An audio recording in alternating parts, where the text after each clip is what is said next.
Muy buenas a todos, bienvenidos un jueves más a La Tribuna Podcast. Y hoy no le hemos traído ningún contrincante a Martín. Ya sé que he visto por ahí. ¿A quién le pondrán hoy? ¿A quién le pondrán hoy? Hoy está solo. No No pasa lo he nada. intentado, ¿eh? No lo he intentado. No Simplemente pasa nada. hoy quería que viniese solo. Nada, unos días Pero, se puede debatir y otros días se puede sí, hablar con tranquilidad. No pasa nada. eh, ya habrá debate más adelante.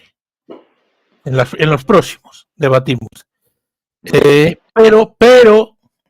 Pero ayer hubo un programa con Coto y con Ingrid que se refirieron a Martín y es No. justo darle la que Martín tenga la oportunidad de darle la réplica a lo que ellos dijeron refiriéndose a él. Bueno, lo primero que dijo Coto fue que tú habías dicho que el material que utilizaban los rusos en esta guerra era prácticamente de cartón piedra. No, eso lo Y dijo que, él, para ser exactos. y que eso, bueno, él lo achacaba a la ignorancia. No, primero, vamos, por aclararlo. Lo del cartón piedra lo dijo él. Yo llevo públicamente 2 años y medio explicando bastantes cosas sobre el material militar ruso, desde el día 1. Es decir, como además lo que yo digo es público y se puede comprobar, el material militar ruso es muy deficiente en sus múltiples aspectos, es decir, desde los materiales de las fuerzas navales, las fuerzas aéreas y las fuerzas terrestres. Yo, de lo que sé especial, es de las fuerzas terrestres. No hace falta que lo explique yo. Los vehículos que se utilizaban en 2022, al comienzo de la invasión, los vehículos que están utilizando ahora en 2024, están en un rango notablemente inferior de calidad a cualquier cosa que presente cualquier ejército de la OTAN. Esto es un hecho que cualquier persona lo puede comprobar. Lo cual no significa que un BMP, por poner un ejemplo, tenga su blindaje, tenga su cañoncito y tenga su visor y pueda hacer pupa. Y siempre diré, y un paisano con un tirachinas puede hacer pupa. Pero aquí estamos hablando de unos conceptos que son bastante más amplios. No se trata de que sean tanques de cartón piedra. Son tanques con unas características cuyos elementos principales han sido acreditados, pero no porque lo diga yo. Es decir, a lo largo de 2 años y medio hemos podido comprobar que Rusia ha perdido 3.300 tanques y que en esas pérdidas, 3.300 tanques, nunca desde la Segunda Guerra Mundial, lo digo para ponerlo en contexto, nunca desde la Segunda Guerra Mundial, en ninguna de las múltiples guerras que ha ocurrido a lo largo de estos 75 años, 80, o sea, ningún país había perdido estos números. Lo digo porque 3.300 le puede parecer a alguien una broma, pero probablemente en toda Europa no existen esos tanques. Solo tenía Rusia. Y la prueba de lo que estoy diciendo es que empezó la guerra con unos modelos que demostraron su capacidad para lanzar sus torres al espacio en cuanto entraban en contacto con un sistema antitanque. Y cuando hemos visto en el mismo escenario tanques, y hablo de tanques que podríamos hablar de muchas piezas, tanques de origen occidental, por ejemplo los Leopard, por ejemplo los Abrams, aunque han tenido bajas, porque los tanques se destruyen, todos los tanques pueden ser destruidos, en ningún caso hemos visto el mismo efecto. Y podríamos hablar de otro tipo de vehículos. Es un tema que ni siquiera es debatible a estas alturas. Es decir, los hechos son tan incontrovertibles que aunque los tanques rusos hagan pupa, su calidad, los tanques, los blindados, los vehículos todoterreno, podríamos hablar de cualquier categoría, los cañones, es decir, es un hecho que ya nadie lo discute. Entonces, que Coto Matamoros me diga que los tanques no son de cartón piedra, no, de cartón piedra no son. Pero si los ponemos uno por uno comparado con los modelos equivalentes occidentales, son bastante peores. Otra cosa es que Ucrania no es la OTAN. Y es que aquí tenemos que pensar que ese ejército de Rusia que iba a vencer a Ucrania en 3 días, porque eso es lo que nos empezaron a contar hace 2 años y medio, que Ucrania iba a durar 3, 4 días a lo sumo, nos lo dijeron así, nos lo dijeron ellos además. 2 años y medio después, es Ucrania la que le planta cara, la que entra en Kursk, la que destruye cientos, miles de vehículos blindados, de piezas de artillería, de camiones. El otro día, no estoy hablando de hubo vídeos que acreditaban que prácticamente en 24 horas Rusia había perdido 200 vehículos de transporte en una carretera que mide 20 kilómetros aproximadamente. Digo porque alguien debe pensar que 200 vehículos de transporte, camiones, vehículos ligeros, todoterrenos, etcétera, es una cifra ridícula. Que le pregunten a cualquier militar español cuántos vehículos de transporte tiene su regimiento, para que podamos entender el volumen que estas pérdidas suponen en tan corto espacio y en tan limitado, perdón, en tan corto tiempo y en tan limitado espacio. Estamos hablando de pérdidas que son masivas y son las que explican que Rusia continúe 2 años y medio después avanzando de kilómetro en kilómetro mes a mes, porque no avanza más. Y esta es la realidad incontestable. Le guste a quien le guste. Es decir, si Rusia avanzara 40 kilómetros al mes, yo lo diría. Y si los tanques rusos fueran buenos, yo lo diría. Porque a mí me gusta basarme en los hechos. Pero es que no es así. Y como no es así, pues me toca decirlo.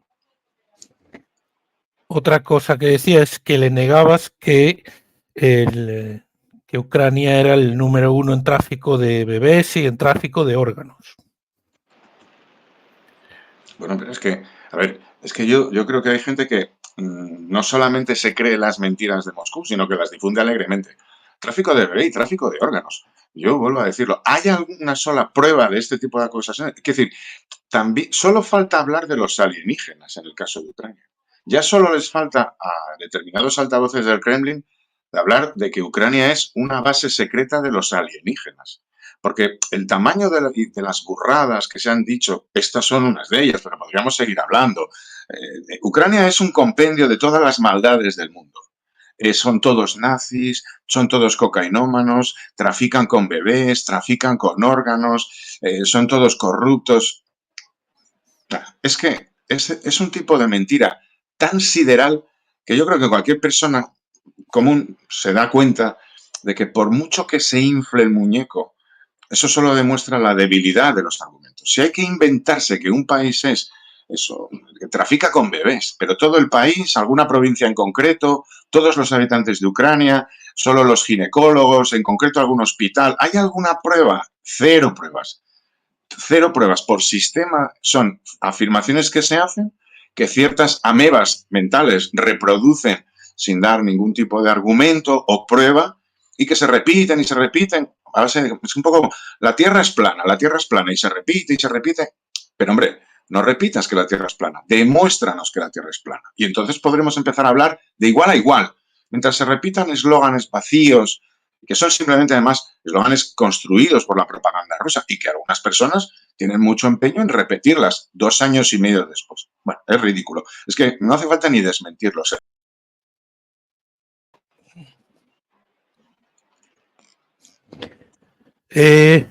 Decía Ingrid, Martín dijo que el Euromaidán no fue un golpe de Estado. Ella considera que sí que lo es. O sea, yo pregunto, ¿hay alguien en España que se atreva a decir que la moción de censura de Pedro Sánchez que cambió el gobierno de Rajoy es un golpe de Estado? ¿Alguien puede decir esto? No.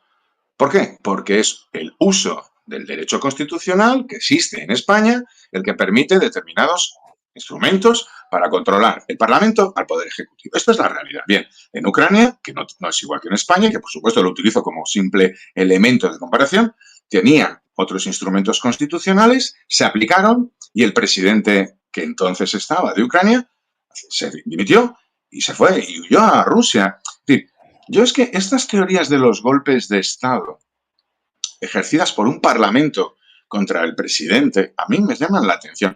Aparte, yo lo digo porque estos son hechos que ya quedaron desmontados en 2014. Lo digo porque es un poco de perezoso por parte de algunos repetir en 2024 las mismas mentiras que ya se desmontaron en 2014. Es decir, yo pediría que trabajen un poco más, que inventen mentiras nuevas, que inventen argumentos nuevos, aunque solo sea porque así nos obligarían a algunos a cierto estímulo para poder contraargumentar. Repetir hoy las mismas mentiras, fíjate que no digo falacias o faltar a la verdad, las mismas mentiras prefabricadas en Moscú en 2014 es muy vago, es de vagos, de perezosos, de gente cómoda que prefiere repetir 1000 veces la mentira vieja que atreverse con algún argumento nuevo.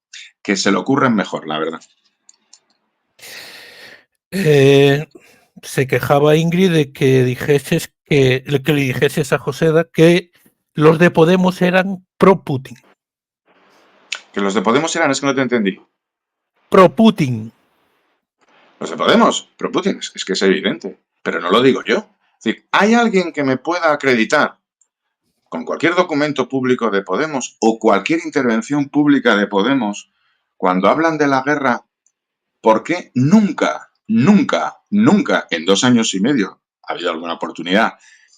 Dicen que Rusia invadió Ucrania y condenan la invasión de Rusia a Ucrania. ¿Y por qué nunca hacen eso? Y sin embargo, sí tienen toda la capacidad para hablar de las élites europeas, la OTAN, el imperialismo americano. No, las cosas como son. Estados Unidos no ha invadido Ucrania.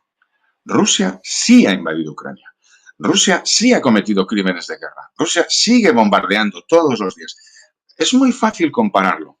Fijaos, los discursos en dos situaciones que para mí son diferentes, pero en el hecho, cuando Israel bombardea en Gaza, oímos un discurso de Podemos. Todos tenemos claro que el discurso de Podemos es contra las bombas israelíes. Sin embargo, cuando Rusia bombardea Ucrania, nunca, insisto, nunca oímos a Podemos hablar de las bombas rusas, los crímenes rusos, los mandos rusos. No, hablan de otra cosa.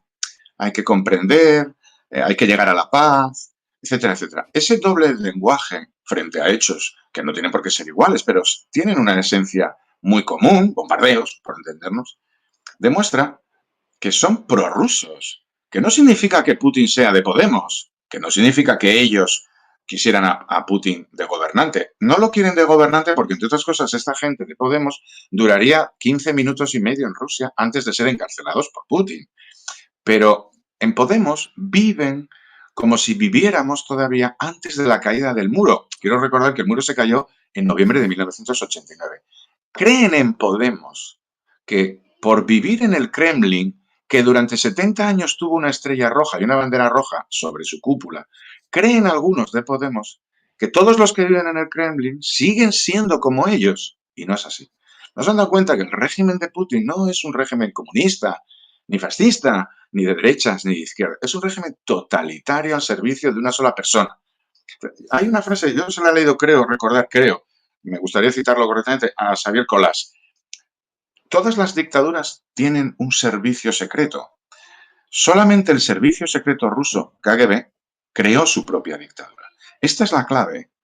Putin y un grupo alrededor de él, que tenía datos suficientes y controlaba una suficiente oligarquía o supo implicar a una oligarquía de mega ricos rusos en la construcción del actual régimen, mantiene una situación de dictadura dentro de Rusia. Lo podemos llamar de muchas maneras, dicta blanda, dicta medio blanda, dictadura, dicta medio dura. A mí me da igual la terminología, pero claramente es un sistema no democrático, creado por un coronel del KGB rodeado de gente muy afín a él y que se reparte los negocios. Podemos jamás ha criticado eso. Esto así de sencillo. Entonces, que Podemos vengan ahora de aquí distantes, da la risa. Ha habido votaciones en el Parlamento Europeo, incluso en el Parlamento Español. Ya no nos acordamos cuando vino Zelensky al Parlamento Español. ¿Quién se fue del Parlamento Español? No digo que no le aplaudiera. ¿Quién se fue? Se fueron los de Podemos. Porque además de ser prorrusos, son maleducados. Este es el tema. Pero ese es su problema, no el de los demás. Afortunadamente Podemos es un partido residual en España. Es un partido que se representa cada vez a menos. Es decir, que son dos señoras en el Parlamento Europeo y un tuitero con silla de ruedas y un empresario de la hostelería. Esto básicamente es lo que queda de Podemos, afortunadamente para España además. Pero ese es su problema. La inmensa mayor parte de los españoles sabemos perfectamente quién es Podemos, quién es Putin y por qué se llevan tan bien. La última cosa que dijo Ingrid es que no habías o que no quieres reconocer que la incursión de Ucrania en Kursk es una picadora de carne, entiendo que ucraniana. O sea, pero es que hay gente que utiliza terminología sin saber lo que significa. No sé quién es esta Ingrid, no tengo ningún problema en conocerla. Hay gente, y lo he explicado ya varias veces en tu programa, porque yo creo que hay mucha gente que habla de la guerra, primero sin saber lo que es la guerra y por supuesto sin tener ni la más remota idea de esta guerra. Ya he explicado varias veces que hay gente tan friki por el mundo, no me refiero a mí solamente, que también, que se dedica a actividades tan poco emocionantes como contar muertos, contar vehículos destruidos, contar tanquecitos destruidos, contar camiones destruidos. Bien, en las 3 semanas que Ucrania, o 4, ya estamos en la cuarta semana y que hoy precisamente se cumple el primer mes de la incursión, Ucrania ha perdido en toda esta operación, creo recordar, hablo de memoria, 72 vehículos blindados. De estos 72 vehículos blindados, 10 son tanques. Podríamos decir que en un mes Ucrania en Kursk ha perdido 10 tanques y 60 vehículos de todo tipo, varios blindados, blindados ligeros, hablamos de blindados con 4 ruedas, para entendernos, no pensemos que estamos hablando de acorazados o portaaviones. Bien, esa cifra la pierde Rusia todos los días en Prokopsk y en Marinka sobre todo, todos los días. Es decir, Rusia pierde el equivalente a lo que Ucrania ha perdido en un mes, Rusia lo pierde en un día en Marinka. Hoy, fíjate el dato que te voy a dar, hoy, en las últimas 24 horas, Rusia ha perdido 41 blindados, las fotografías están, y sabemos dónde. 41 blindados, se dice pronto, entre tanques y blindados. 41 alrededor de una localidad que se llama Bugledar. Han atacado y han perdido 41 blindados. Tenemos las fotografías de todos y cada uno de ellos y la geolocalización exacta, el punto exacto. De hecho, se ven en el satélite algunos de ellos. 41 en un día, Rusia. Ucrania, en un mes, ha perdido 70. Decir que la operación de Kursk es una, ¿cómo dijo? Una picadora de carne. Entonces, habría que preguntarle a esta Ingrid, ¿y lo que hace Rusia cada día, cómo lo llama ella? Es tan sencillo como eso. Yo comprendo que haya gente que necesita repetir determinadas frases. Yo le preguntaría, cuando ella habla de picadora de carne, ¿qué datos tiene para ofrecer eso? Porque yo sí tengo datos, esto acabo de ofrecerte uno, se puede comprobar. Además, yo invito a todo el mundo a que teclee Ukraine Control Map y va a entrar allí y va a ver cada una de esas geolocalizaciones. O que siga la cuenta de Twitter GeoConfirm y va a ver cada una de esas geolocalizaciones. Lo puede hacerlo. Yo lo veo, lo pueden ver los demás. Hace falta dedicarle un cierto tiempo. O bien, ¿qué es lo que hacen los perezosos? En vez de dedicar tiempo a estudiar las cosas en concreto, repiten eslogans. Bien, son dos actitudes ante la vida. Pero luego, cuando alguien elige ciertas actitudes, la actitud de la pereza, a repetir los eslogans, que no se sorprenda cuando le pasan 2 años y medio y de aquellos 3 días en Kiev seguimos hablando de Marinka. Es decir, ese es el problema de la pereza, que se pasaron 2 años hablando de que esta guerra la iban a ganar y 2 años y medio después siguen a la salida de Marinka. Para que alguno lo entienda, Marinka es una ciudad que está a 6-8 kilómetros de donde ya estaban los rusos en 2014. Es decir, hay sitios del frente de Ucrania donde Rusia ha avanzado en estos 10 años, o en estos 2 últimos años y medio, 5 kilómetros. Estos son hechos, se pueden comprobar en el mapa. No hace falta que se lo explique yo. Pero para eso hace falta entrar en el mapa, comprobar lo que ha hecho Rusia y en vez de repetir eslogans y propaganda barata, porque además es propaganda barata que solo se la puede comprar una ameba, hace falta echarle un poquito de tiempo, echarle un poquito de interés y se aprenden muchas cosas. Y sobre todo, se aprende a vivir en la realidad, no en la burbuja de la propaganda, en la implacable realidad. Vamos con la actualidad y poco antes de entrar aquí leía unas declaraciones de Putin de hace una hora que ya están expulsando, como decía, a tropas ucranianas, están empezando a expulsar a tropas ucranianas de Kursk. Era el titular de las declaraciones de Putin. Que están empezando a expulsar a tropas ucranianas de Kursk. Sí, son las últimas declaraciones de Kursk. Pues yo creo que lo que habría que preguntar, pedirle a Putin. Yo además en esto soy igual para todo el mundo. Yo muchas veces tuiteo, sea cual sea la persona, le pido la fuente exacta. Y en este caso le diría, si me dieran la oportunidad, le diría, mire Vladimir, esto que usted acaba de decir nos puede acreditar mediante alguna prueba que podamos comprobar los demás. Es decir, la técnica de, si usted lo sabe, tendrá o una foto, una documentación, un elemento que le permita afirmar esto. Nos lo puede entregar a los demás para que los demás sepamos dónde, porque es la primera noticia que existe de que Rusia esté expulsando a Ucrania de Kursk. De hecho, todos los datos que existen son que Rusia ni siquiera está llevando a cabo operaciones ofensivas en Kursk. Está ejecutando operaciones puramente defensivas y está, eso sí, llevando refuerzos a Kursk. Eso sí sabemos, porque sabemos qué unidades ha llevado Rusia en estos 3-4 semanas y sabemos dónde están aproximadamente. El frente ucraniano está avanzando en Kursk. Yo comprendo que a alguno no le guste, y por supuesto a Putin, pero es que Putin es un mentiroso compulsivo. Entonces, hacer caso a Putin, que dice que están expulsando a los ucranianos de Kursk, bueno, es primera noticia. Va a ser la única persona en el mundo que sabe eso. Pero bueno, que es el mismo Putin que nos ha explicado que había biolabs en Ucrania, nadie los ha visto, y es la misma persona, Putin, que en la misma entrevista, supongo, o en la misma intervención pública ha dicho que es que él está apoyando a Kamala Harris, pero no a Trump, su amigo. Pero bueno, como sabemos que Putin puede decir una cosa, su contraria, y en las dos ocasiones mentir, yo creo que la credibilidad de Putin a estas alturas es entre 0 y nada. Leo de france24.com, de ese medio. Nuestras Fuerzas Armadas estabilizaron la situación y han comenzado a expulsar, entre paréntesis, al enemigo de los territorios fronterizos. Se refiere a... No, a ver, que yo no te discuto que... O sea, no pongo en duda no, que me Putin refiero, haya dicho eso. Me refiero Lo que a pongo cuáles en son duda las, es que eso que las dice Putin sea exactas. cierto. Yo insisto, han comenzado a expulsar al enemigo, a los ucranianos, del territorio. La pregunta es, en concreto, ¿dónde? En concreto, ¿cuál es la prueba de eso? No se conoce. Es decir, podría decir yo que los ucranianos han empezado a expulsar a los rusos de Moscú con las mismas pruebas. Podría decir lo mismo, solo que él es Putin y yo no. Pero puestos a decir frases, yo podría decir, los ucranianos han empezado a expulsar a los rusos de Moscú con las mismas pruebas que en las que está hablando él. Es así de sencillo. Esta semana estuvo protagonizada, entre otras cosas, por el ataque, iba a decir terrorista. Lo que iba a decir es que hay gente que dijo que era un ataque terrorista y hay gente que dice que forma parte de la guerra en Poltava. Los últimos datos que dan esta tarde son 55 muertos y 328 heridos. Otros dicen que son cientos los muertos. Yo no he conseguido encontrar ninguna información sobre cientos de muertos. Repíteme esto, que no te oí bien, perdón.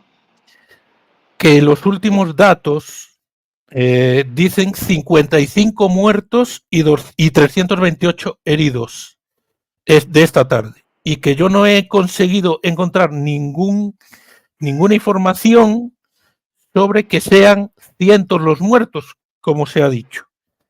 Que otros medios habían hablado de cientos de muertos. Yo no lo he encontrado. Bueno, pero a ver, es que esto es mucho más fácil. A ver, primero, para que veas que yo es que no tengo ningún problema. Yo que tengo claro que a mí me gustaría que ganara Ucrania. Yo me puedo considerar perfectamente, y no engaño a nadie, pro-ucraniano. Tengo claro que esto no fue un ataque terrorista. Me refiero al ataque ruso en Poltava. A mí me parece que es, y lo expresa así en público y no tengo ningún problema en explicarlo, es un ataque sobre un objetivo militar en el que además había militares. Es un objetivo militar legítimo y Rusia tiene todo el derecho del mundo a bombardear un objetivo militar legítimo. Este es un hecho. Lo mismo que Ucrania tiene todo el derecho a bombardear un objetivo militar en Rusia o donde sea si es un objetivo militar. Hablamos en términos de conflicto de guerra y por lo tanto regidos por el derecho que regula las normas de la guerra. Puedes bombardear objetivos militares. Esos son objetivos legítimos. Y luego existen otras cosas que sí pueden ser consideradas actos de terrorismo o crímenes de guerra. Pero en este caso, y yo lo he dicho públicamente, lo he escrito, en mi Twitter está puesto, a mí me parece que es un error por parte del mando ucraniano concentrar determinados números de tropas en determinados centros porque están instruyéndose o porque están descansando. Ha pasado a lo largo de esta guerra. Le ha pasado lo mismo a Rusia.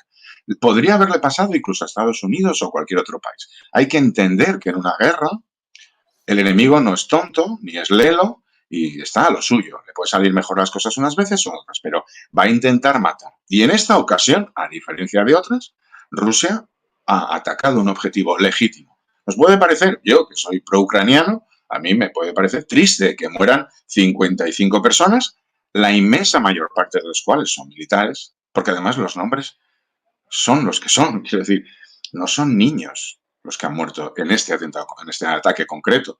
Y de los 300 heridos, pues la inmensa mayor parte van a ser militares. Esto es un hecho.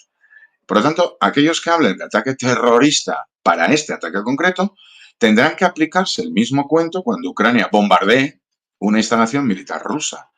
Y entonces cuando diga Putin o los prorrusos que eso es un acto terrorista, tendrán que callar.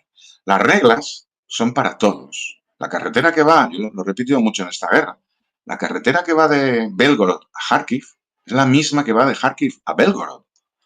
Y esto se aplica a todos los elementos. Por eso, aunque a mí me duela y me entristezca profundamente que mueran 50 ucranianos o 55 y haya 300 heridos, muchos de los cuales tendrán además amputaciones graves por el tipo de ataque, aunque a mí me duela y me entristezca mucho y sienta la mayor solidaridad con cada uno de ellos, no me parece que se pueda hablar de un ataque terrorista o un crimen de guerra. En este caso, hay cosas que sí son crímenes de guerra y otras que no. Bien. Dos, que haya medios de comunicación que dicen que son 600 muertos. Bueno, a ver, hay medios de comunicación que dicen que los yemeníes han hundido un portaaviones americano en el Mar Rojo. Hay medios de comunicación que dicen que Elvis Presley vive en Logroño. Hay medios de comunicación que dicen que el hombre no llegó a la luna. Bueno, en fin, que lo diga un medio de comunicación o 20. Los hechos de una guerra al final a veces son mucho más sencillos. Cada uno de los muertos de este ataque militar ruso, cada uno de esos 55 muertos, tienen familia que van a recibir una pensión.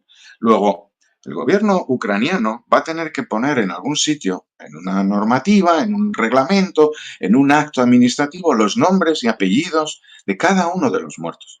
Es tan sencillo como eso. Y además, cada una de sus familias va a tener que enterrar a sus muertos. Y esto es muy fácil de ver.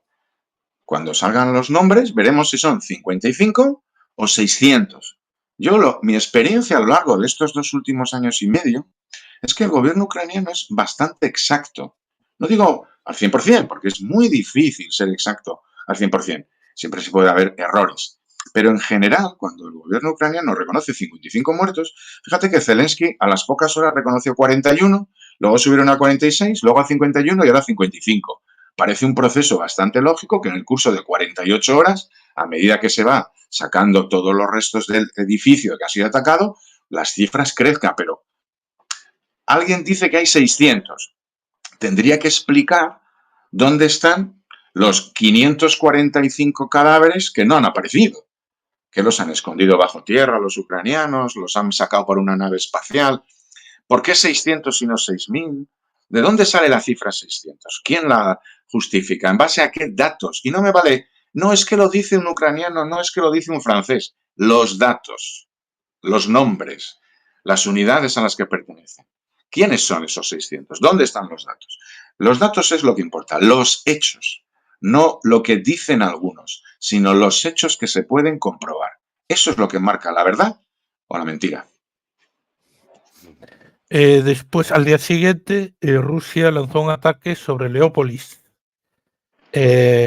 causando víctimas civiles y también víctimas civiles en ataques de Ucrania en un mercado ucraniano en la región de Donetsk y en Belgorod.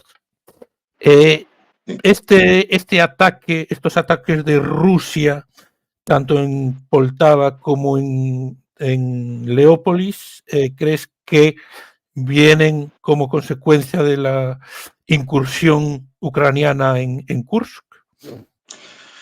No, no tiene nada que ver con la incursión ucraniana en Kursk, porque ya hemos visto ataques rusos contra civiles, contra militares, contra edificios que son instalaciones eléctricas, contra bloques de viviendas, mucho antes de que los ucranianos entraran en Kursk. Es decir, Rusia lleva bombardeando objetivos civiles y legítimos, por lo tanto, y no digo como daño colateral, Es decir, yo, y tengo un vídeo publicado expresamente yo creo que es del 2 de marzo de 2022, Rusia no llevaba una semana en Ucrania y estaba utilizando munición de racimo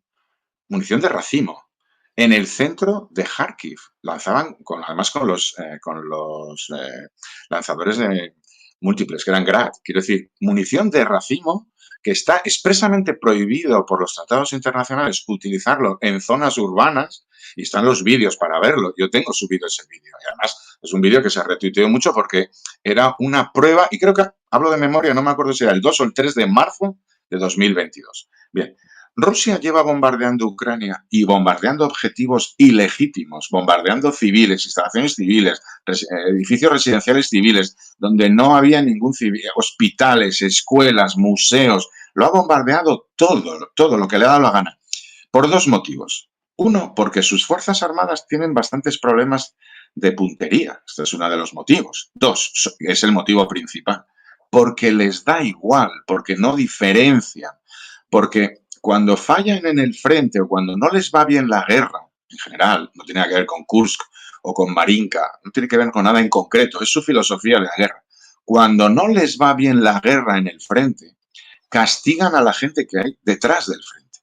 Fíjate que el caso de Leópolis, Lviv, es una ciudad que está a 70 kilómetros de Polonia, a 900 kilómetros del frente. Ha atacado el centro histórico de Lviv, casas que tienen 100 años, donde vive gente, familias. No había ningún objetivo militar. La ciudad en sí misma no tiene ningún contenido militar. No afecta para nada a la guerra. Y lo ha bombardeado con saña. No tiene nada que ver en concreto con la operación ucraniana en Kursk, ni con la operación ucraniana en Prokopsk, ni con ninguna operación militar. Es un acto de represalia y tiene además un significado. No pensemos que es que los rusos se levantan por la mañana y hacen las cosas sin sentido. Tiene un sentido y es castigar a la población civil.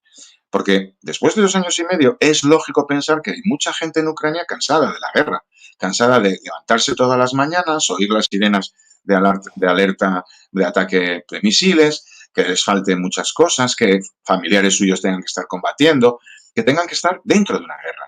Entonces, estos castigos a la población civil tienen el sentido de incentivar a la gente para que terminen cansándose de la guerra y, por lo tanto, se rindan. Pero es la misma estrategia que seguían los nazis en 1944 cuando bombardeaban Inglaterra. Castigar a los civiles ingleses porque los alemanes estaban retirándose de Francia. Lo hemos visto en muchas guerras. Castigar a los civiles porque no se consiguen los objetivos militares. Pero lo hemos visto a Rusia en Chechenia, en Georgia, en todas las guerras. En 2014 hicieron lo mismo. Cuando no les salen bien las cosas en el frente y llevan 2 años y medio saliéndoles mal, Rusia lanza una campaña contra los civiles. Es pura, eso sí, contra los civiles es terrorismo. Ahí nada, no hay más que discutir. Y de hecho, la cúpula militar rusa y el propio Putin están acusados por el Tribunal Internacional de la Corte Internacional Penal de La Haya de crímenes de guerra y no pueden salir de su país.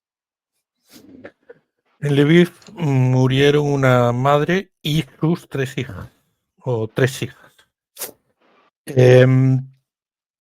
¿Cómo está la situación en la central nuclear de Zaporilla, bajo control ruso? Porque algún miembro de la ONU ha mostrado preocupación por lo que porque pueda ocurrir una catástrofe ahí.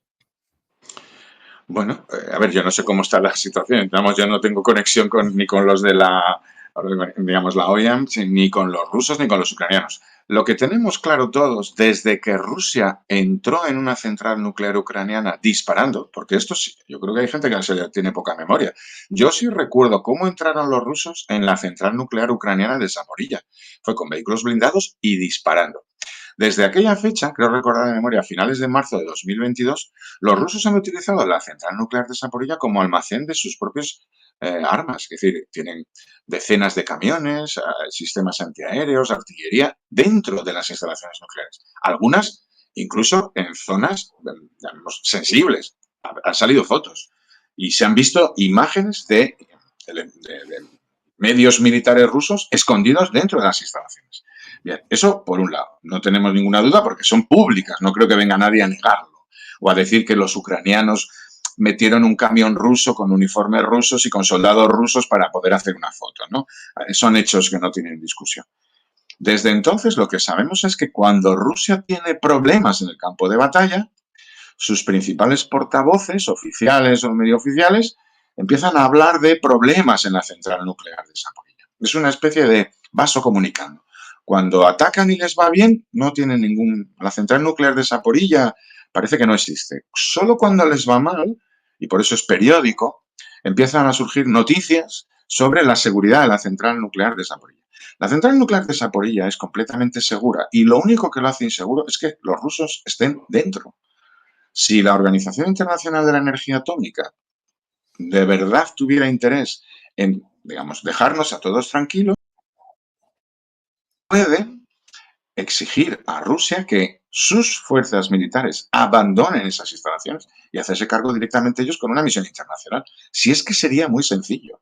Lo que ocurre es que Rusia no quiere soltar esa presa, porque mientras sus fuerzas militares están dentro de la central nuclear de Zaporilla, que por cierto es la central nuclear más grande de Europa, por si alguno no lo sabe, puede amenazar al resto del mundo con que hay problemas en la central nuclear. Si estuvieran fuera, no podrían amenazar a nadie. Este es el tema, que Putin juega, y los medios rusos juegan, con la seguridad de la central nuclear de Zaporilla cuando son ellos los encargados de garantizarla. Este es el peligro. Es tener al lobo guardando a las ovejas. Y este es el peligro. Otra cuestión que saltó esta semana con motivo del viaje de Putin a Mongolia, y es que se le pedía a Mongolia que arrestase a Putin. Otros decían que no se le puede pedir eso porque está ahí entre dos... que no se le puede pedir que... No te oí que esto último, perdona. Nada, que no se le puede pedir que arreste a Putin, Mongolia, que no sería un paso demasiado fuerte para ese país. Claro. A ver, Mongolia es signatario. Realmente, sí, Mongolia sí está obligada a cumplir con sus obligaciones. Digamos, cuando uno es signatario de un determinado convenio internacional y reconoce la competencia, está obligado. Jurídicamente está obligado. También es verdad que Mongolia es el país que es y está donde está. Es decir, Mongolia no es Estados Unidos, ni Canadá, ni Francia, ni Alemania, ni Italia. Mongolia es Mongolia y sus fronteras son al norte con Rusia y al sur con China. Todos sabemos la población de Mongolia y la capacidad real de Mongolia. También querría aprovechar esto porque durante muchos meses, años, ha habido determinados sujetos activos de la propaganda rusa que nos han explicado que, bueno, Rusia no era capaz de terminar de invadir Ucrania porque la mayor parte de las fuerzas rusas, las principales, estaban en la frontera de Mongolia, protegiendo a Rusia, entendemos, del ejército de Mongolia, que era un poco extraño, ¿no? Porque cualquiera que mire y diría, pero ¿cuántos habitantes tiene Mongolia? ¿Qué amenaza supone? Esta visita de Putin a Mongolia, lo que creo que habrá dejado claro es que Putin no tiene mucho miedo al ejército de Mongolia, a que lo invadan los militares de Mongolia, ¿no? Entonces, ya parece ser que por lo menos nos ha servido, no para detenerlo, porque yo tampoco me atrevería a exigirle a Mongolia que se ponga a detener a Putin para que no le invadan a él, el país. Pero bueno, lo que ha dejado claro es que esos que decían que en la frontera de Mongolia Putin tenía allí unas reservas de tanques y además los mejores tanques, los mejores aviones, los mejores helicópteros, como que no, porque Mongolia no es ninguna amenaza para Rusia. Lo digo porque, mira, algunas tonterías que se dijeron durante muchos meses, al final el tiempo las coloca en su sitio, que es en el basurero de la historia. Nos vamos a Prokofsk, en la región de Donetsk. Leí esta tarde que Rusia está a 10 kilómetros de lo que se considera un importante centro logístico. Y que Ucrania había cancelado trenes de evacuación en Prokofsk por seguridad de gente que se quería marchar a la ciudad, que aún hay 27.000 habitantes en esa ciudad. ¿Cómo está la situación? ¿Dónde está exactamente el ejército ruso? ¿Y qué importancia tendría para la guerra que se hiciese con ese centro logístico? Bueno, pues esto es muy fácil de ver. El frente está hoy exactamente en el mismo sitio en el que estaba hace 7 días. Lo digo, y esto es importante porque hace 7 días hubo mucha gente, propagandistas rusos y no propagandistas rusos, pero mucha gente que nos dijo que el frente ucraniano estaba colapsando, que Rusia estaba avanzando de una manera increíblemente rápida. Bien, 7 días después, cualquiera lo puede comprobar, no es porque lo diga yo, mi opinión es la menos importante. Puede irse al mapa, buscar las geolocalizaciones y descubrirá que 6, 7 días después de esto, el frente está exactamente en el mismo metro. Rusia ha avanzado en esta semana exactamente 0 metros en el frente principal de su avance principal de los últimos 11 meses. No pensemos que esto es secundario. Ha avanzado 0. Está a los mismos 10 kilómetros que estaba hace una semana. También me gustaría aclarar, a mí me parece bastante lógico que una ciudad, Prokopsk, que está a 10 kilómetros del frente, suspenda las operaciones ferroviarias. Lo extraordinario es que los ucranianos hayan podido seguir utilizando la estación de ferrocarril de Prokopsk a 10 kilómetros del frente hasta hoy, porque cualquier bombardeo ruso podría haber hecho efectos sobre esa estación. A mí no me parece que sea un elemento a valorar sobre el curso de la guerra, que hayan suspendido ahora. De hecho, me parece extraordinario que los ucranianos hayan podido seguir utilizando la línea ferroviaria a Prokopsk hasta hoy. Esto es un hecho que demuestra, yo creo que la limitación en las capacidades de la Fuerza Aérea Rusa, porque es a la Fuerza Aérea Rusa a la que le corresponde evitar esas cosas. Bien, en el frente de Prokopsk lo que lleva ocurriendo en los últimos meses es que los rusos han construido una especie de saliente, han avanzado. Parece un grano, uno lo mira en el mapa y mira, ve ahí una especie de grano, una especie de saliente, una protuberancia, se dice así, bulge en inglés. Bien, el problema de esa protuberancia, que mide 30 kilómetros de largo y que les ha llevado recorrer esos 30 kilómetros 11 meses, desde el 11 de octubre de 2023, que es cuando comenzaron esta ofensiva. 11 de octubre de 2023, lo digo porque hoy es, creo, 5 de septiembre de 2024. Son 30 kilómetros de largo por 20 kilómetros de ancho. Bien, ¿cuál es el problema de esos 20 kilómetros de ancho? Que cualquier dron ucraniano, cualquier proyectil de artillería ucraniana que esté colocado en los flancos, en el norte o en el sur, barre todo eso. ¿Y ese qué problema le supone a Rusia? Y es un problema importante, que todos los elementos logísticos, los camiones, las furgonetas, los vehículos blindados que llevan agua, comida, munición, que evacúan a los heridos, que hacen el relevo de las tropas rusas que están metidos en ese saliente, están siendo atacados por sistema. Por ese motivo salen prácticamente a diario vídeos y vídeos de ataques sobre esos elementos. Eso ha hecho que ese avance tan lento sea tan costoso para Rusia. Hablamos de, creo recordar, hoy eran 1.619 piezas de equipo militar perdidos a lo largo de estos 11 meses, o 10 meses y 23 días, para ser exactos. Esas son cifras vamos, no se conocen este tipo de cifras. Desde la Segunda Guerra Mundial no se habla de este tipo de cifras. Para un avance que, en mi opinión, es ridículo para las pérdidas que han supuesto. 30 kilómetros por 20 de ancho. Hablamos de 600 kilómetros cuadrados. Eso es lo que ha conseguido Rusia en 11 meses, en donde más ha conseguido a lo largo en este frente durante este último año. Lo digo porque es donde más ha avanzado. Y al mismo tiempo ha expuesto sus flancos y el contenido, digamos, la protuberancia a todo tipo de ataques. Y eso es lo que ha hecho que al final, cuando los ucranianos han considerado que merecía la pena parar la defensa y bloquear el avance ruso, hayamos visto unas pérdidas enormes y Rusia se haya parado en seco. Literalmente lo han parado en seco cuando han decidido pararlo en seco. Esta es la realidad. Bueno, hay gente que dice que Ucrania no tiene capacidad para avanzar en Kursk y defenderse en zonas como Donetsk. Bueno, pero es la misma gente, fíjate, este último mes de agosto a mí me ha resultado súper interesante a nivel, hablo no ya estrictamente, no hablo como una persona, digamos, de puro análisis militar. Ha sido especialmente interesante porque en este mes, desde el 6 de agosto a hoy, ha ocurrido la operación de Kursk. Y ha habido gente que el 6, 7, 8, 9 de agosto, cuando comenzó la operación de Kursk, salieron a la palestra en Twitter, en medios de comunicación, hicieron artículos, en fin, canales de YouTube, hicieron de todo tipo de opiniones que explicaron que la operación de Kursk era un suicidio porque las fuerzas que estaba utilizando Ucrania en Kursk eran súper necesarias en todas partes, en cualquier sitio menos en Kursk. Y un mes después, lo que hemos visto es que las fuerzas ucranianas en Kursk han hecho un avance muy grande. Fíjate que, por utilizar esta referencia como comparación, podríamos utilizar otras, han ocupado más de 1.200 kilómetros cuadrados de Rusia en 3 semanas, cuando a Rusia le lleva 11 meses ocupar 600 kilómetros. El doble que Rusia, pero en 3 semanas, no en 11 meses. Fíjate de lo que estamos hablando.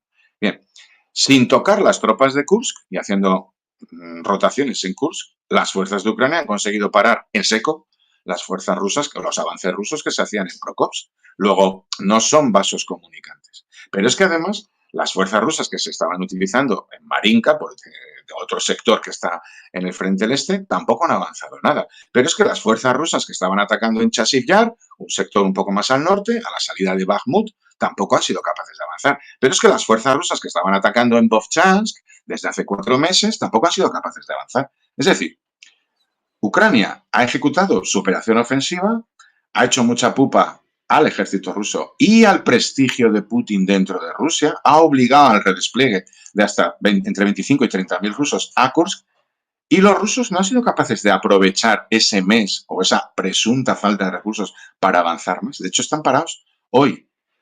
Luego, esas fuerzas que se nos decía que eran necesarias en otros frentes y que se estaban empleando en Kursk, siguen en Kursk y los demás frentes han sido completamente bloqueados. Yo no veo dónde está el gran negocio. Y digo que era especialmente interesante porque hemos visto a gente clamar en el desierto unas cosas que apenas unos días después se han demostrado falsas. Y el que se equivoca, que eso es perfectamente posible, porque aquí nadie tiene una varita mágica de lo que va a ocurrir, cuando alguien se equivoca, lo lógico es rectificar. Oye, yo pensaba que las fuerzas ucranianas que se estaban destinando a Kursk eran más necesarias aquí, pero visto los hechos, tengo que reconocer que las fuerzas ucranianas han hecho mucha pupa a Rusia en Kursk, y además los rusos o no han sido capaces de avanzar o han sufrido tales pérdidas que ni siquiera es compensar el avance que hayan podido ejecutar. Esa es la realidad. Puede gustarnos más, puede gustarnos menos, pero son así las cosas. Leía antes de entrar también que Alemania estaba reunido para ver la ayuda que se le puede dar a Ucrania. ¿Crees que puede sufrir algún tipo de minoración la ayuda que se le está dando? O como algunos pedían, que el ataque de Poltava se le permita a Ucrania usar determinado armamento que hasta ahora no se le había permitido. Bueno, yo, como llevo mucho tiempo expresando mi opinión en distintos medios, yo creo que todo lo que está ocurriendo con el suministro de armamento a Ucrania forma parte de un proceso. Yo quiero recordar que al principio de la guerra, en marzo-abril de 2022, las ayudas a Ucrania eran prácticamente cascos a los soldados y unos cuantos misiles Javelin antitanque. Posteriormente se empezó a suministrar artillería occidental a Ucrania, posteriormente se empezaron a utilizar o a suministrar determinados medios blindados a Ucrania, posteriormente se empezaron a suministrar sistemas antiaéreos a Ucrania. Cada uno de esos suministros de cada vez mejor material y cada vez en mayor cantidad eran una línea roja que ponía Moscú. Yo recuerdo perfectamente cuando suministrar vehículos blindados Bradleys, que al final, bueno, no tampoco es que sean, en fin, armas nucleares, era una línea roja que supondría, cuando suministrar los tanques Leopards, que se suministraron tampoco tantos, 150 aproximadamente en total, era una línea roja y eso iba a desencadenar la Tercera Guerra Mundial. Cuando suministrar los tanques Abrams americanos, que tampoco se suministraron tanto, era otra línea roja. En fin, todo ese proceso ha ido demostrando que Rusia es incapaz de ser coherente con sus propias líneas rojas. Se las ha ido comiendo una tras otra y con patatas, además. Bien, ahora mismo, y durante estos últimos meses, lo que se ha suministrado especialmente a Ucrania son sistemas de defensa antiaérea, no solo contra los aviones, sino también contra los drones, los misiles, etc. Pero Ucrania es un país muy grande, es imposible, prácticamente es imposible, que no caiga un solo misil en Ucrania o no caiga un dron. Eso ni siquiera Estados Unidos podría garantizar eso. Bien, el ataque a Poltava, como otros muchos ataques, demuestra que siempre hay una posibilidad de un ataque aéreo ruso. Lo que importa es que el proceso permita a Ucrania no solo derribar las flechas, yo creo que esta es en la fase en la que estamos, lo que se debate ya no solo derribar las flechas que lanza Rusia, sino destruir los arqueros con los que se lanzan las flechas. ¿Y cuáles son los arqueros rusos que lanzan las flechas? Su aviación. Su aviación no duerme por las noches en el frente, duerme a 200, a 300, a 400 kilómetros dentro de Rusia. Ucrania lleva muchas semanas atacando los aeródromos rusos con drones, pero los drones no son misiles. Los drones ucranianos no son igual que los misiles que fabrica Estados Unidos, Francia, el Reino Unido o Alemania. Y eso es lo que está pidiendo Ucrania, que le dejen matar al arquero antes de que lance las flechas, en lugar de tirar abajo las flechas antes de que maten a civiles. Yo creo que entendemos todos este sí, ¿no? Y eso no solamente es legítimo por parte de Ucrania, sino que sería muy inteligente por parte de los aliados occidentales. Porque si algo han demostrado estos 2 años y medio, es que Rusia es, si todos tenemos interés en que esta guerra acabe pronto, hay algo que ya, creo que poca gente tiene dudas, y es que Rusia es incapaz de acabar con esta guerra, porque es incapaz de vencer. Lleva 2 años y medio avanzando 1 kilómetro al mes. Pensemos que Ucrania mide 900 kilómetros. Es decir, para Rusia esto es una guerra infinita. Luego, la única manera de que esta guerra acabe rápido es que la acabe Ucrania, porque Rusia es incapaz.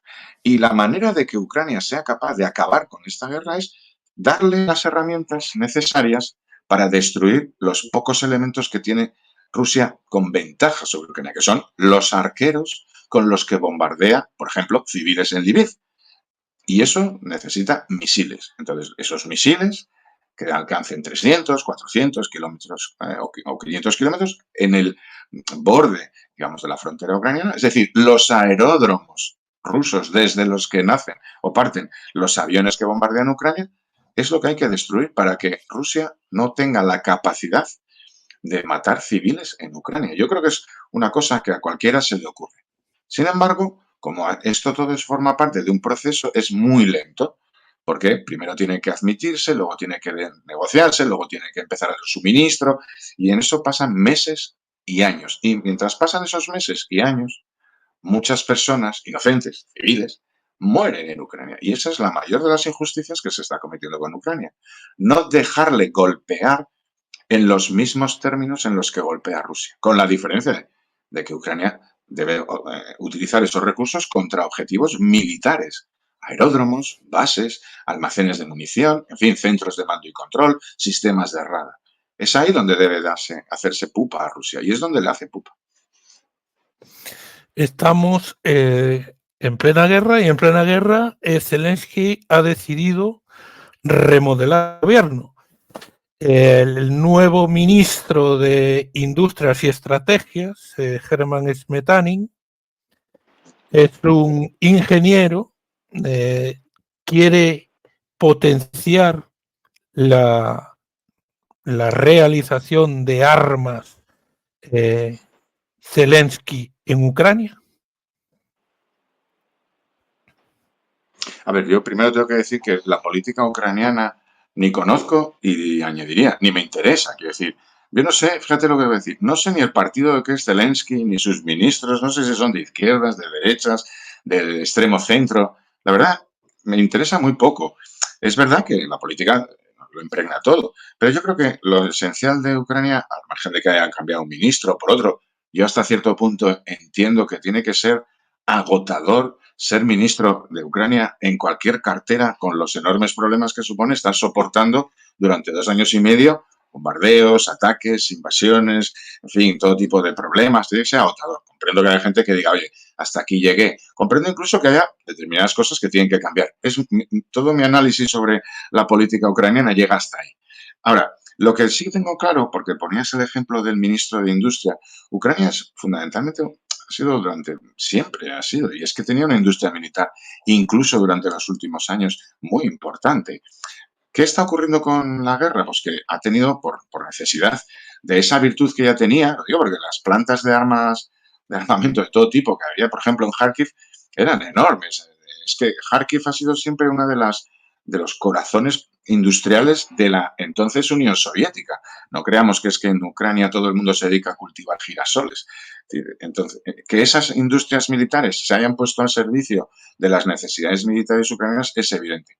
¿Que necesitan un impulso? Sí, porque una de las cosas que va a ocurrir al final de esta guerra es que Ucrania va a tener a la vez una capacidad industrial derivada de la necesidad de producir armas propias, va a tener un músculo industrial muy importante porque necesitan fabricar armamento para defenderse, y al mismo tiempo va a tener una experiencia enorme en el tipo de armamento que es realmente efectivo en determinado tipo de conflictos. Y la unión de esos dos elementos va a hacer que Ucrania sea una de las grandes potencias industriales en materia armamentística en los próximos años, porque la necesidad les obliga a hacer de ello una virtud. Necesitan armas y además tienen la experiencia de qué armas funcionan y cuáles no. Luego, ese es un elemento y en cualquier caso, ellos tienen que producir todo el armamento necesario para derrotar a Rusia, que no es poca, no es misión menor. Lo digo porque Rusia es ese país que nadie ha querido tener de enemigo durante 30, 40 años, pero es que antes era la Unión Soviética. Y es Ucrania la que está derrotando a Rusia. El mérito de Ucrania en esta labor es inconmensurable e histórico, además. Putin habla de utilizar a China, Brasil y la India como mediadores para una posible paz con Ucrania. Primero, ¿es posible empezar a negociar a corto plazo una paz entre Ucrania Pero, y Rusia? hay una parte, claro que es posible negociar, y eso, y seguramente veamos negociaciones. A ver, han estado intercambiando prisioneros, eso implica una cierta negociación, ¿no? Bien, yo creo que hay un problema previo en todo esto. Cuando alguien habla de negociar, a mí me llama la atención que lo único que una de las dos partes, en este caso la rusa, es incapaz de pronunciar es la negociación con la parte contraria. Quiero recordar que Rusia no está en guerra con la OTAN, ni con Francia, ni con Holanda, ni con Italia, ni con Grecia, ni con Lituania. Está en guerra con Ucrania, porque ha invadido Ucrania. Entonces, yo creo que cuando alguien tiene un, digamos, interés honesto en negociar una salida a la guerra, lo primero que tiene que hacer es reconocer a la persona con la que tiene que negociar esa salida a la guerra. Y Rusia tiene, no le queda otro remedio que reconocer que la persona con la que tiene que hablar se llama Zelensky. Y yo comprendo que para Putin tiene que ser un trago muy duro, porque fue Putin el que prometió a sus ciudadanos que esto iba a ser una operación de 3 o 4 días, que Zelensky era un cocainómano, que era un actor, que era un presidente ilegítimo, que era nazi, era de todo tipo de cosas.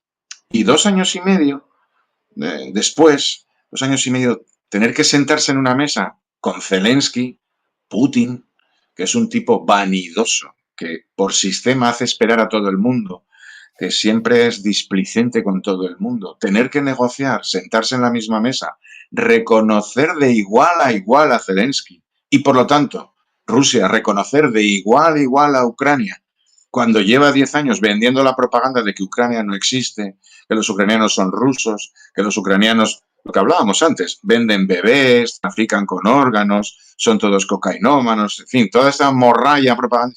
Sentarse en la misma mesa tiene que ser un trago duro para Putin. Pero es el que se ha buscado. Porque, seamos sinceros, cuando alguien inicia una guerra y no la gana, o la pierde o negocia.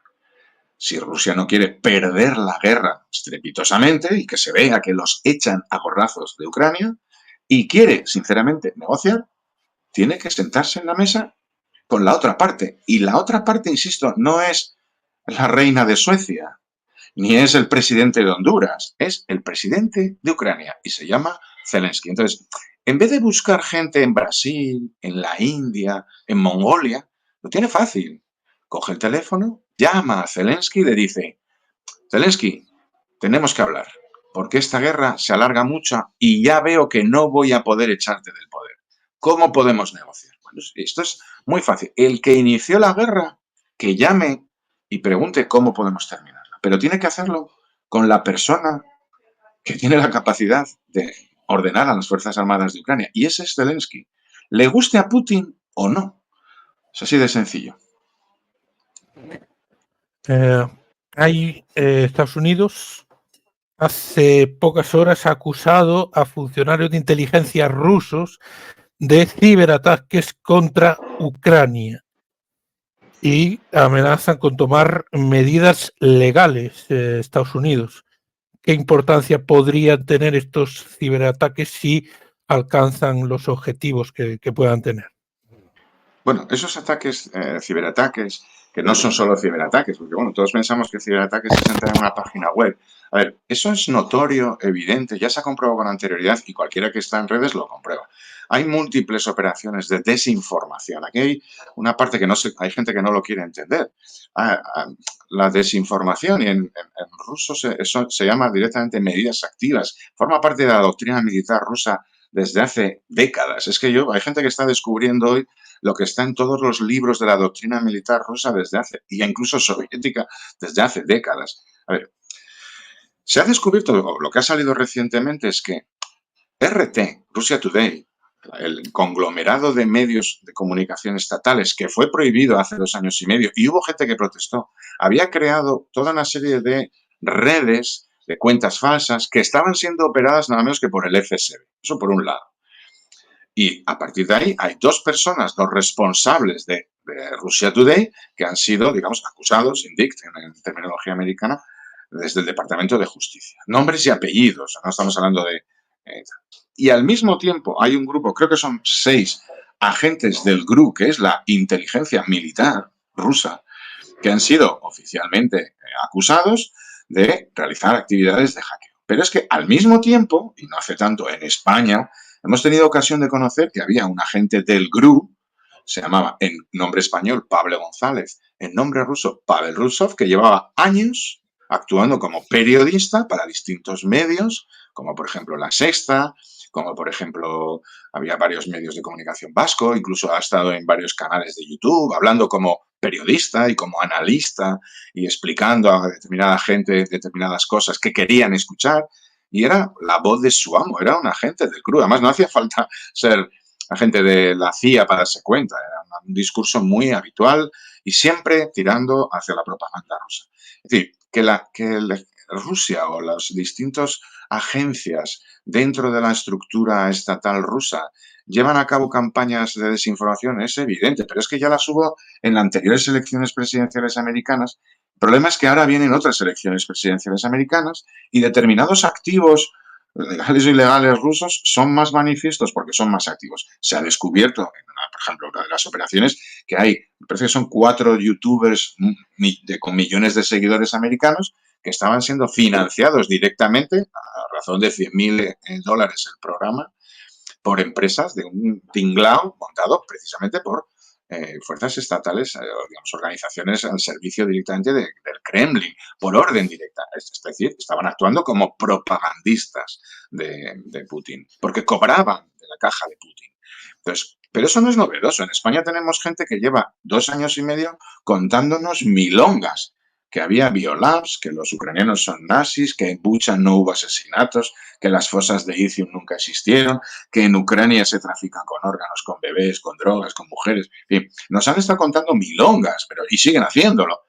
Y yo pregunto, ¿pero qué es? ¿Que queremos pensar que solamente los servicios secretos rusos pagan a youtubers americanos, pero no pagan aquí por la desinformación? ¿Queremos pensar que la famosa la chicharachera reportera de Russia Today, que saltó de Russia Today a los 2 meses de la invasión y se fue a trabajar a la base, el programa de Pablo Iglesias, no sigue reproduciendo el discurso exactamente clavado que hacía antes, solo que disfrazada ahora de equidistante? Son estrategias de multinivel, son estrategias de propaganda, fáciles de descubrir, tampoco estoy descubriendo nada nuevo. Cualquiera con 2 dedos de frente se da cuenta que, con independencia del hábito que se ponga, siguen respondiendo al mismo jefe. Y ese jefe es Putin. Y sufrimos esta desinformación en múltiples niveles. Esto no significa que todo el mundo sea prorruso, no. Hay agentes rusos, hay gente a la que se paga desde Rusia, hay gente compromat, es decir, gente contra la que se tienen elementos y por lo tanto son extorsionados. Y también hay tontos útiles. Esto es importante que lo tengamos claro. Hay gente que literalmente es lo que todos llamamos tontos útiles, que repiten la propaganda rusa porque no tienen dos dedos de frente más que para repetir la propaganda rusa. ¿Eso significa que son prorrusos? No, son tontos, útiles a la propaganda rusa. Pero esos distintos niveles existen. Y luego, para mí, el más peligroso, porque yo creo que es donde más confusión se produce, es esa gente que se considera equidistante, pero que por sistema reproduce todos y cada uno de los greatest hits de la propaganda rusa.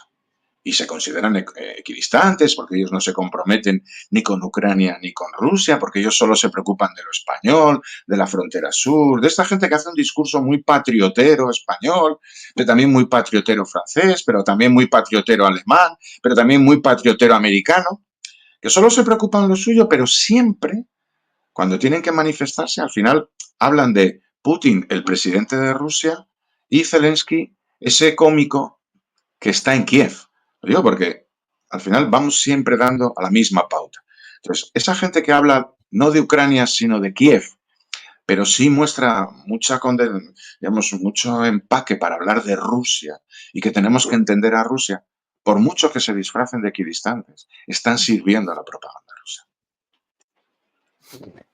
Bueno, leía unos primeros mensajes que se ponía aquí en el chat.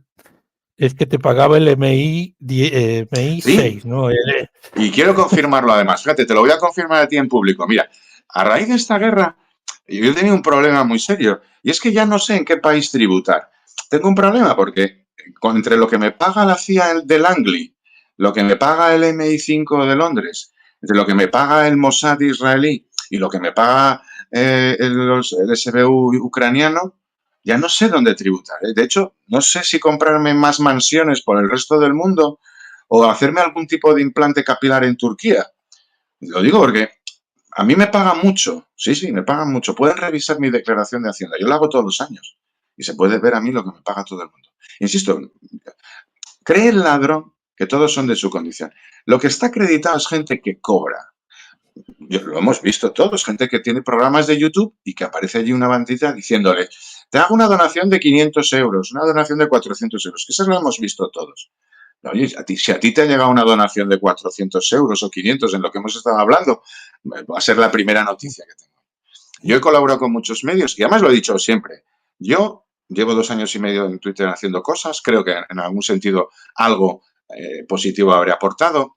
Yo no he cobrado un duro, pero es que ni se me ha ocurrido poner un PayPal. Es una decisión personal mía. Yo podía haber puesto un Buy Me Coffee, un PayPal o, no sé, abrir un canal y dedicarme a cobrar o a pedir perres, a decirle a la gente, oye, hacerme donaciones porque me lleva mucho tiempo estas cosas. La verdad que considero que es mi pequeño gesto de solidaridad con Ucrania es hacer lo que hago y, por supuesto, no beneficiarme yo a nivel económico. A mí me parece muy legítimo lo que hagan los demás, pero es mi decisión personal. Entonces, toda esa gente que dice que yo cobro del MI5, hombre, pues que se tomen la molestia de lo que siempre digo yo, aportar una serie de pruebas. Bastaría con que lo hicieran. Es muy fácil, además. Bueno, después de ese comentario se repetía, ¿de quién cobra Martín? ¿De quién cobra Martín? Pregúntaselo. Bueno, pues ya os lo ha contestado. Claro, ¿no? Yo ya os digo, yo cobro de mi trabajo. Es que hay gente que no comprende que la gente tiene su propio trabajo y además tiene tiempo para otras cosas. Yo tengo mi trabajo que además me permite vivir razonablemente bien, alimentar a mis hijos, en fin, tener lo que todos entenderíamos por una vida cómoda. Yo me considero afortunado en ese sentido. Pero dentro de esa comodidad o esa suerte que tengo de sentirme afortunado con mi vida, puedo dedicar un poquito de tiempo, de manera gratuita o altruista, como queramos verlo, a defender una causa que a mí me parece justa. Es así, es tan sencillo como eso. El que lo quiera entender, que lo entienda. Y el que no, que le den. Literalmente, que le den. Pues más claro no pudo ser Martín en esta última respuesta y terminamos por hoy así el programa. Esperemos la próxima semana, si puede Martín, un debate, ya que quieren, a ver, buscaremos un debate para la próxima semana. Un Muchas fuerte abrazo gracias. a todos y los que dicen que si traigo a Martín que no quieren ver el canal, pues que se vayan. Así de claro. Porque yo traigo de todo. Así de claro se lo digo, lo ponen. Si traes a este me voy, pues adiós. Hasta luego. Nosotros seguiremos aquí la próxima semana. Un fuerte abrazo a Muy bien. todos. Igualmente, un Adiós. fuerte abrazo a todos.